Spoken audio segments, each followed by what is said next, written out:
కుకట్పల్లిలో chain snatcher కోటి సాయిరాంని పోలీసులు పట్టుకున్నారు. ఈ నెల 4న కుకట్పల్లిలో ఓ అమ్మాయి మెడ నుంచి చైన్ ఎత్తుకెళ్లిపోయాడు. ఈ దొంగ యూట్యూబ్లోని క్రైమ్ సీన్ చూసి సాయిరాం గొలుసు దొంగతనాలను అలవాటు చేసుకున్నాడని పోలీసులు తెలిపారు. సుమారు 180 సీసీ కెమెరాలను పరిశీలించి చైన్ స్నాచర్ను కుకట్పల్లి పోలీసులు పట్టుకున్నారు.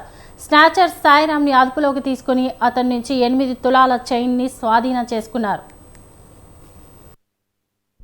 జనవరి 1 9 గంటలకు చైన్ స్నాచింగ్ అయ్యిందని చెప్పి కాంప్లైనెంట్ కుమారి శ్వేత ఎయిర్టెల్లో పనిచేస్తుంది, వివేకానంద నగర్లో వచ్చి కంప్లైంట్ ఇవ్వడం జరిగింది కుకట్పల్లి పోలీస్ స్టేషన్లో. ఇమ్మీడియట్ గా SHO కుకట్పల్లి కేసు రిజిస్టర్ చేసుకొని ఇన్స్పెక్టర్ DI వెంకన్న వాళ్ళ క్రైమ్ టీమ్ తీసుకొని ఏరియాలో సర్చింగ్ స్టార్ట్ చేశారు. అందులో భాగంగా 180 CCTVలు స్క్రూటినీ చేసి ఆ స్క్రూటినీలో భాగంగా నేరస్తుడు పోలీసును మిస్లీడ్ చేయడం కోసము